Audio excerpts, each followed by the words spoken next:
up, BC? How's everybody doing?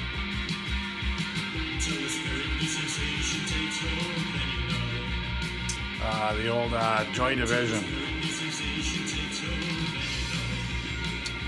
Unknown Pleasures.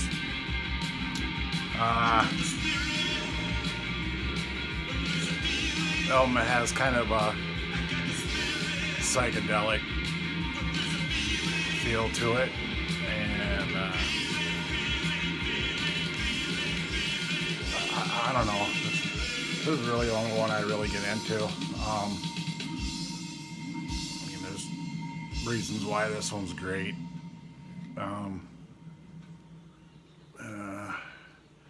It's just something about it. I don't think they ever really got back to this, but it's alright. This one's so good. My sister back in the day and her boyfriend would blast this thing, and it would just drive me crazy. And it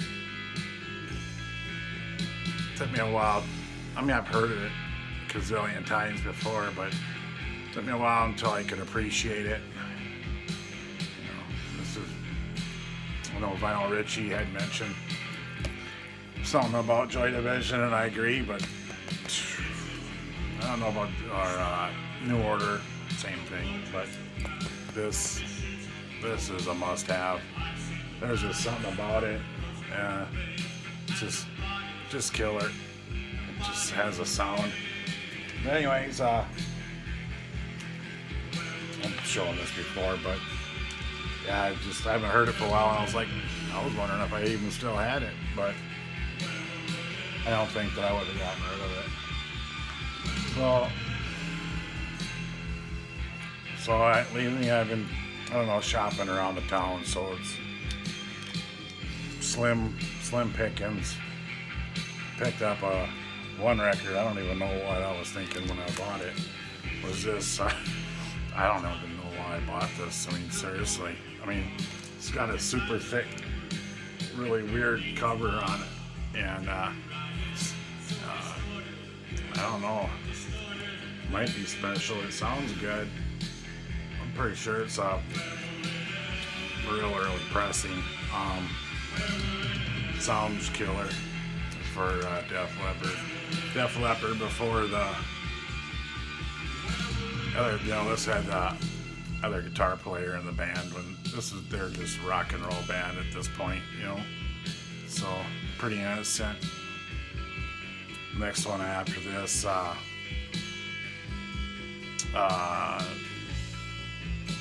High and Dry. Yeah, that one's great too. After that, of course, back in the '80s, I was into Def Leppard quite a bit. I didn't know no better. So I know that they were heavily influenced by T-Rex and Zeppelin and stuff, so I kind of give them the benefit of the doubt, and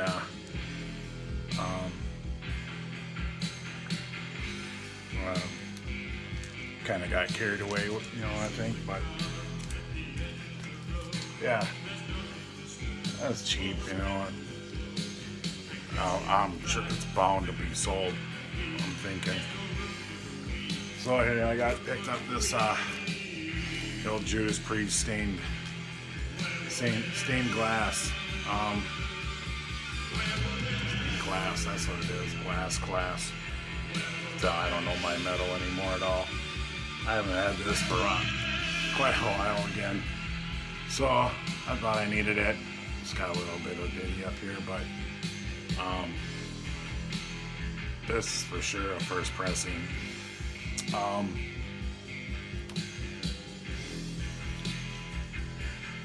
Sometimes you're just in the mood for some Judas Priest, and it's nice to have a couple laying around. I would like to have like Hell Bent for Leather, and the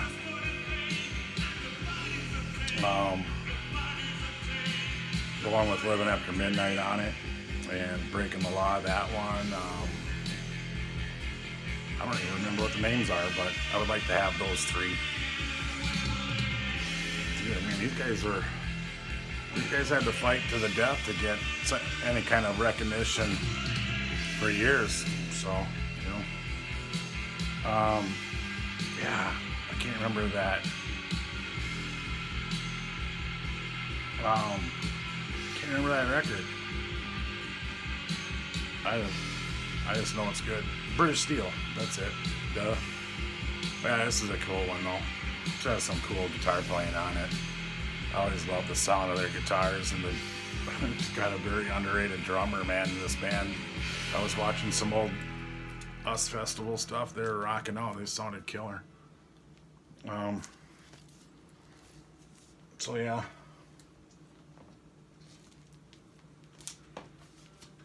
I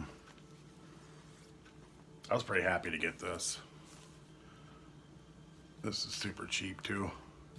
It's hard to get Scorpions, this Uli John Roth era Scorps cheap anymore. I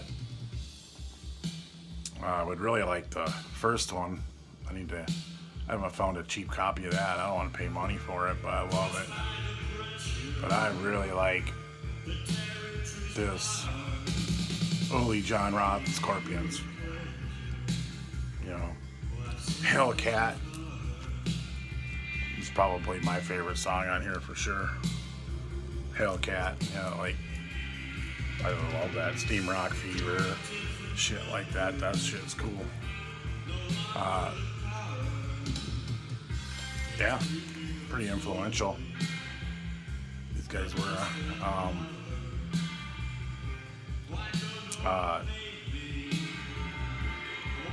I can't remember that other really cool Hellcat, and there's Dark Lady. Yeah, that song rules. Yeah, I was stoked to get this.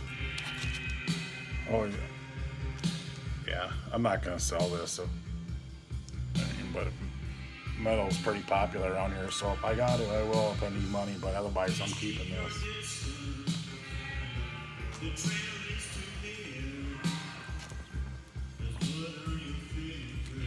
A little Black Sabbath, Heaven and Hell. Yeah, of course, the song Neon Nights.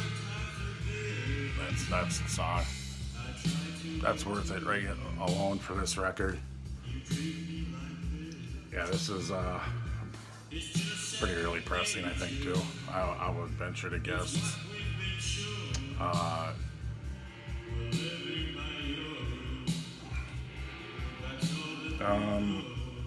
I would guess early, but I don't know unless there's the label. Who knows? I can't keep up with all of them. Another score at the thrift store, antique store. They got a dealer out here that sells a lot of shit, and they had this first press Warner Brothers Black Sabbath Paranoid, and you know, for $5, whew, I thought this was the deal of the day. It's gotta have it. I'll buy it and sell it, buy it and sell it and buy it, and you know, just kind of nice to have. Rocks. And this is this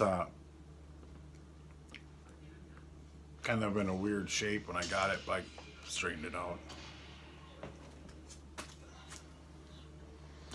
So that leads me to that was pretty much it for the metal.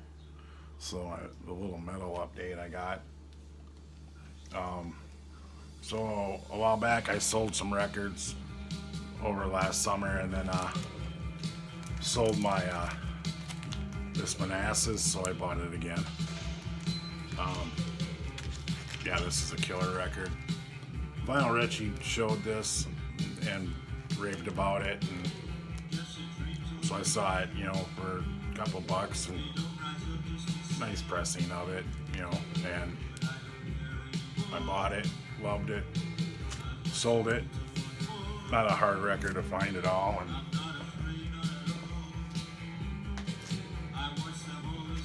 so then I bought this one. This was there. Manassas.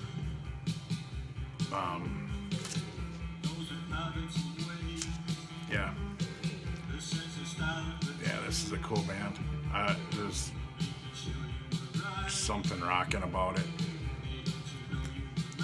And it has the little booklet with it and stuff.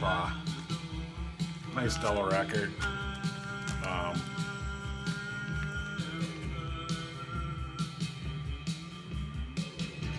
haven't checked what pressing it is, but I'm sure it's a nice pressing of it. It sounds killer.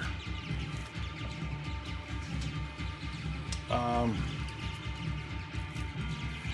don't know, a couple bucks, you know. It's got some little bit of wear on it, but you know, who cares? This is just a cool record to have, you know. Just Lou Reed. What can you say?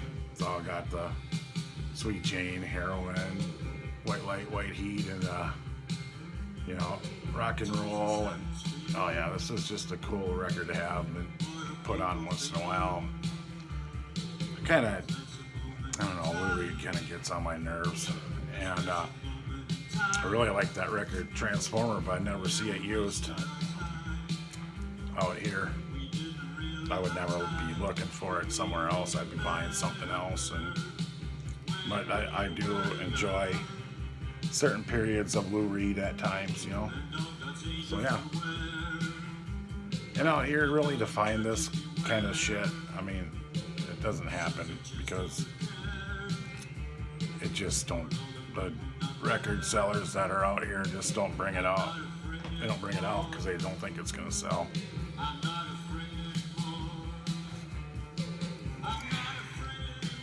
So that leads me to this. This was pretty much a great find. And this is really incredible. Nikki Sudden and the French Revolution. Album's Groove. This is on Giant Records. This is a single pressing. I know that they had a double pressing, 2-record deal. I don't know. I was stoked to see this. Nikki Sudden. I mean, this is great. This is a really rocking record. I mean, you know, that it's not. It's more. I don't know, that Rockin' Stones punk stuff, Heartbreaker type stuff with you know, that a little bit of Swell Maps in there type. A little bit. It's not experimental by any means, but it's just really cool. It's a really cool record. Yeah, I highly recommend this, you know, for I don't know, $5. I mean, this is cool. Anything Nikki Sudden is pretty sought after, so yeah, this is great. Got the pictures of them back there and stuff, you know, total Izzy Stradlin type dude. So yeah, that's a cool record.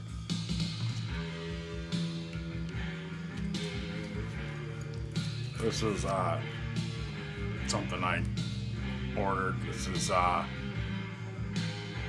early pressing of this Modern Lovers classic record.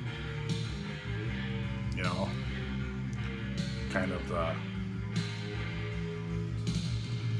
70s version of the Strokes in a way. Yeah, this is on Home of the Hits.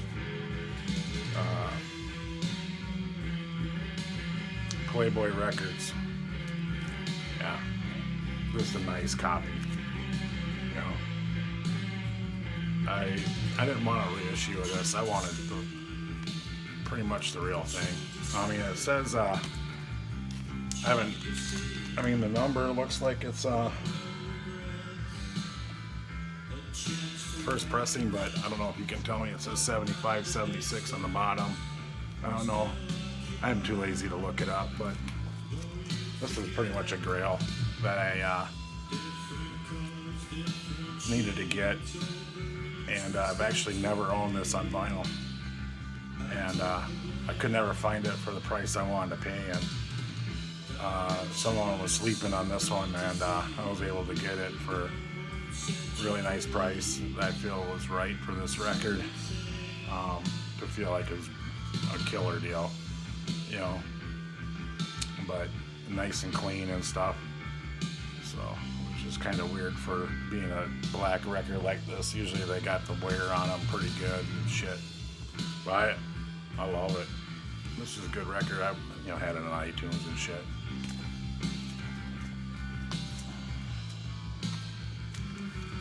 Another odd record I've had before, and this is at the thrift store in the antique store in my town. This Runaways Queens of Noise. This is a way better. This is like an upgrade compared to my other one. And I paid peanuts for this. And little cutout. You know, it's not the the self-titled, but this is still pretty good when you're in the mood for it. And yeah, this is the one you have. This does it, you know. So I'm pretty happy with this. So, yep.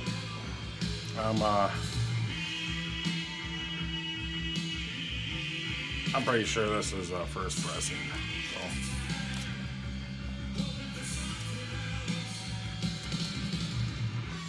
So yeah, I've been watching a lot of videos. It's actually, as far as watching videos, it's harder for me to watch videos at home than it is for me on the road, because I watch a lot of videos when I'm,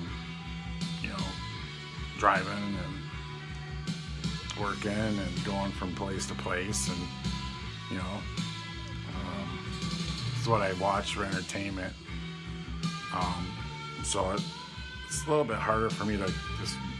Usually I can keep up to the point of where I see almost every video almost, but as the stuff here goes on, at home, it's just a little bit tougher to keep up, but I try to comment if I can.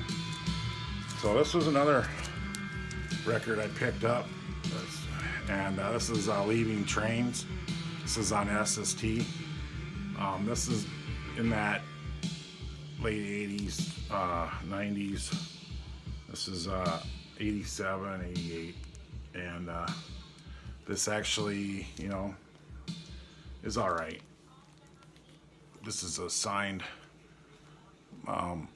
pressing. This is signed by the band, which I thought was really weird to be out here at an antique store. I guess that's kind of why, that's why I picked it up, because I really didn't think anybody else would appreciate it, so I thought I would take it home. As far as the songwriting, this is along the lines of that. It's not quite like Gun Club. It's just twang punk. Heartbreaker style, but lighter, I think. Or I don't know, there was tons of bands doing this thing and back in the day, and as far as I think this would be their earlier records are a little bit more, I don't know shit about them, but I know they're on SST, so I got home and played it. I probably had a cassette back in the day, but I don't know. But shit, I mean, it's nothing to write home about. But if you're into this band, Leaving Trains and SST Collector and like autographs, man, hit me up. I'll trade you. I mean, I'm not gonna give it away, but I think somebody would like this record more than me, and especially since it's signed, and the band did do their own really pretty cool artwork, really, And so I guess he really. So anybody out there in YouTube land or whatever that is into the Leaving Train, this era SST, and would like a full band autographed copy of FUCK, hit me up. I'll trade you for something.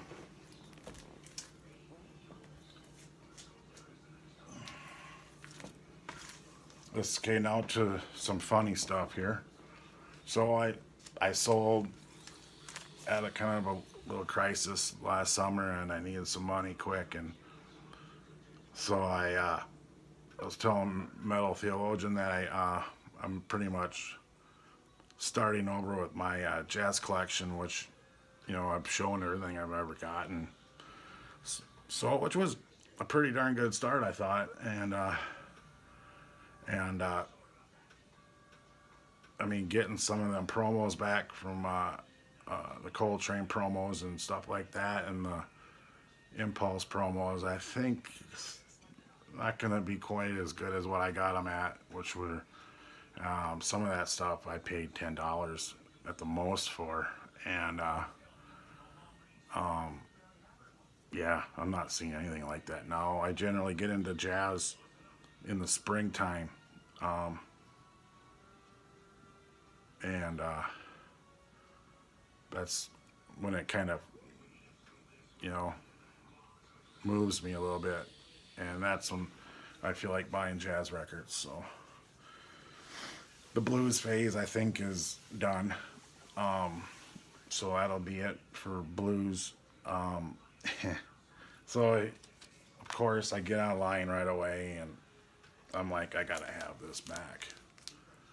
This is and I got this for a couple bucks, man, on eBay. I mean, this is even an upgrade version since it's a promo copy, and a tad bit nicer, really. It's a little bit sharper, and I've played this record in the beginning of one of my videos.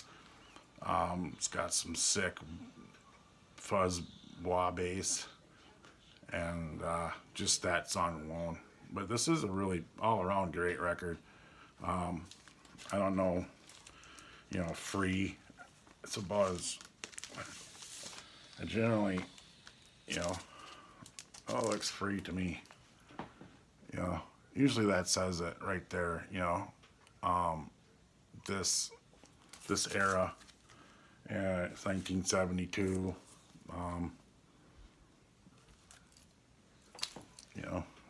This is a great record.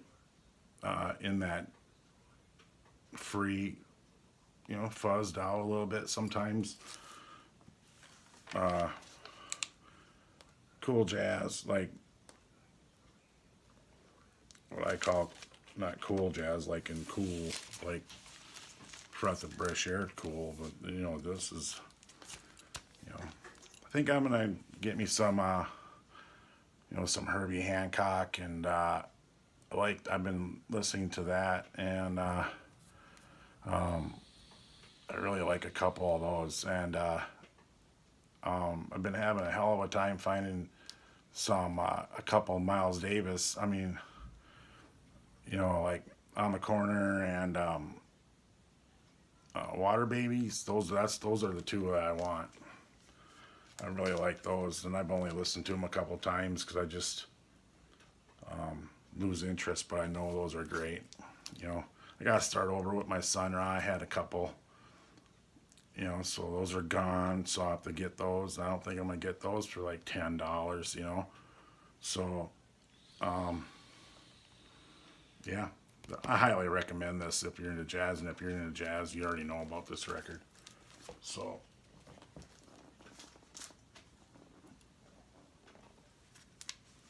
this was kind of like the most stoked, and I know nothing about this band, but I was happy to find this in an antique store in my town.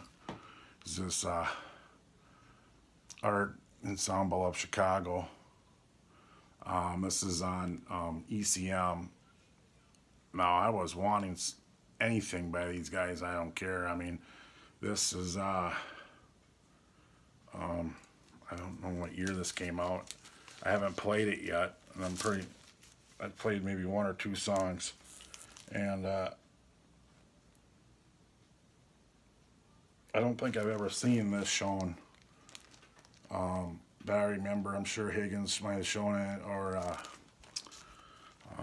one of the other jazz head guys. This is 79, so this is borderline of what I would, unless they really are still using old tones and staying away from the rack mount stuff. But this, I was stoked to get this. I was like, oh my god, is that a actual? And no, it wasn't. ECM. So yeah, this is, I was real cool to get this. And this one here, this is another one of my favorite records of all time, Buzz Oven, To a Frown. Probably one of the best bands of the 90s that just really, I mean, just really did it right. I mean, yeah, this is sick. I mean, if you like, crust, loud crust, punk rock, heavy,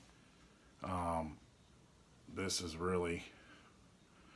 a top-notch record. This is first pressing, unopened, and this is on Allied Recordings. The owner of Allied Recordings is cleaning out his warehouse and cleaning out his storage locker and stuff, and getting rid of his last couple copies of everything. So when this is gone, it's gonna be gone. Gone. And as far as I'm concerned, in the Doom, Uncle Acid vein, you got shit like that, but also Weed Eater. And this is like Weed Eater and Whores mixed together. And Helmet, little bit of, and it's not the Helmet like sound, it's like the ferociousness of Helmet, but not metal Helmet, This is top 10, so yeah, this will be my number 2 copy of this. So I probably won't open it up.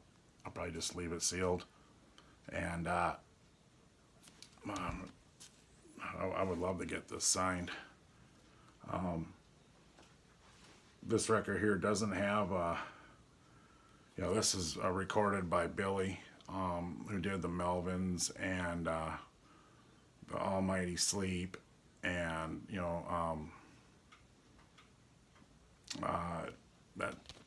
that record, Sleep record. You know what I'm talking about? One with the I'm drawing a blank, but yeah, this doesn't have the old guy from Weed Eater in here, bass player. He's not in the band yet at this point. This was their best work. If you're gonna buy Buzz Oven, this is the one to have. This is, when these guys came out, there was just nothing like it. So yep, I'm pretty stoked to have this. I never thought I'd see one, and then had to have two, and I paid for what I paid for that copy. My first copy, I paid way too much for it because I wanted it so bad. I didn't care how much it cost. I paid a pretty penny for it. But who cares? And yeah, I've been listening to this quite a bit. This King Gizzard and Lizard Wizard, The Murder of the Universe.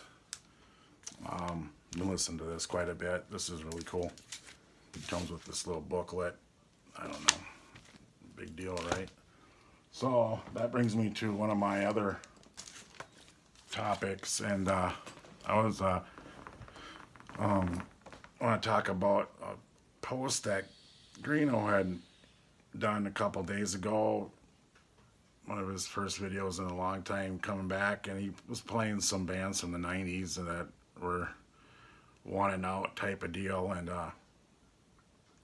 kind of one and out, and you got these bands, the band's called Buck Pets and whatever other records he showed, and there was tons of bands out of there, and I just want to say that at that time that those bands, Buck Pets, and all that, but them bands were, let's not forget about this band that basically got Marry My Hope, Buck Pets,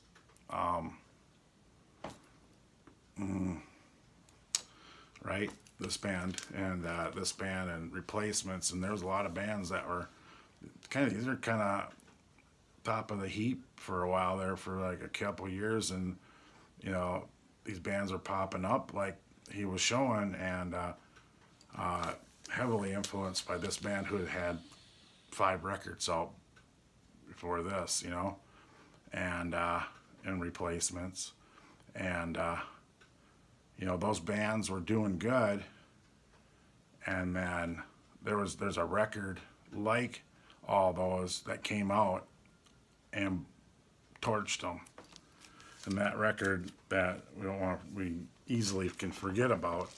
I don't have the record. I have the CD somewhere around here, but it's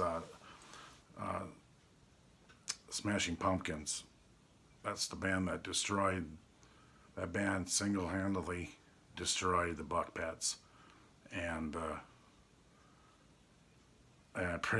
Jane's Addiction imploded, but those bands like that were doing that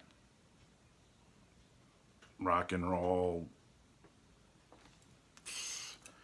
whatever, that wasn't metal, and it wasn't pop, and it wasn't nothing, it was just a throwback thing, and heavily influenced by these guys. And then the Smashing Pumpkins come out, long before Nirvana, basically, and long before anybody knew Nirvana, and took them out. And the reason they did was because no one really, once that Gish record came out, once you had that record and listened to it, it was so good that no one bothered to even look for another record like that or care about a lot of bands. And I think that's true with those bands, because they just fizzled. There was, I wish I could remember all the bands, but there was that stuff, man, that was just, but that as soon as that Gish came out, it just blew them away. And then shortly after that, you had Mudhoney and A Little Bit Harder, and that got into Bleach, and then all of a sudden, you got Green Day in there coming at one way, and then you got Nirvana coming at another way, and Green Day is just right behind them at kind of basically the same time, but not really, and 2 different worlds, and then they're all just like this, and it was over for them, and people didn't experiment. I don't think there was a big game in experimenting with different bands and stuff at that time as like it got to be, because the records were so good that once you had those records, that's all you listened to anyways, and that's how those bands died. Those bands had good records, but if you compare Buck Pets, that album that I just listened to it, and then play Smashing Pumpkins, I'm gonna play Smashing Pumpkins, and I did. And same goes with Nirvana, and if you even ventured it, if you're a metalhead, you didn't even venture into that world anyways. So when Iron Maiden in the 90s, mid 90s, was playing bars in Minnesota pretty much, dealt with it. There's a lot of guys that didn't even buy records anymore after that, or CDs or nothing. They didn't do anything. Just listen to the same shit over and over. I got a couple of friends who were like that, you know. So I think it was Soul Asylum that basically was the kind of a spearheader in that movement.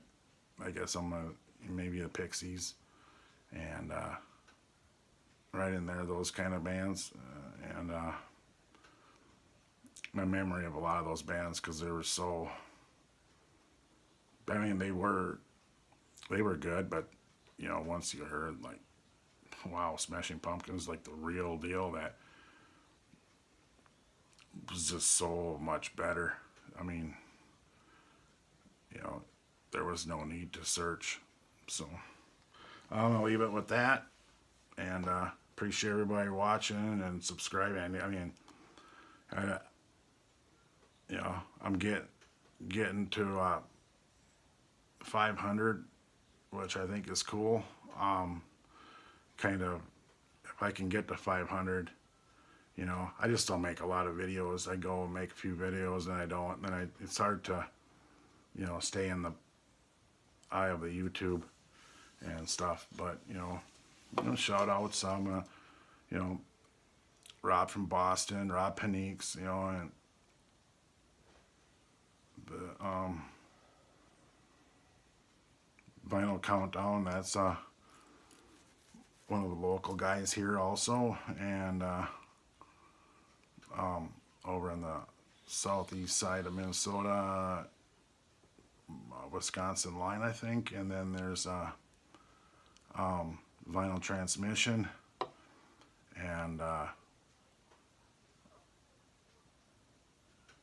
Vinyl Victim. And I like to, you know, shout out to, you know, Derek Fisher. You know, sometimes it's nice to shout out at people that, you know, I watch all these guys, and you know, I might not have the same kind of music taste in common or nothing like that, but that don't matter, you know. And you know, lots of new guys. My friend Morrissey, and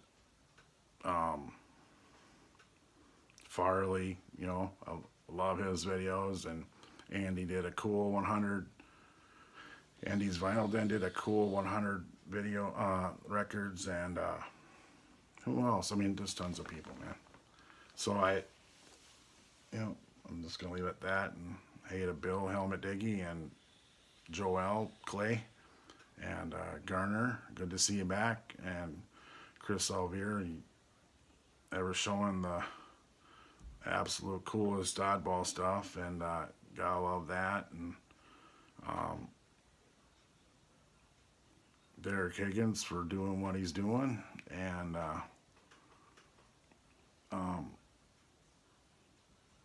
I know I'm forgetting somebody, and I seem to always forget. Oh, Black Star Vinyl, like watching your videos. I love watching heavy metal videos, you know, Ground Zero, Salem. I mean, that's the best metal channel out there. And because someday I might be into metal, and like really heavily, and I'm gonna need that knowledge. And so I like to watch stuff that I don't know about, and I like to watch people who are entertaining, have a nice attitude, and I like people who go against the grain too. And yeah, you know, and you know, Bobby Gass, I love every day see a couple cuts from him, or might be discussing something, or I mean, yeah, I mean, there's staples, and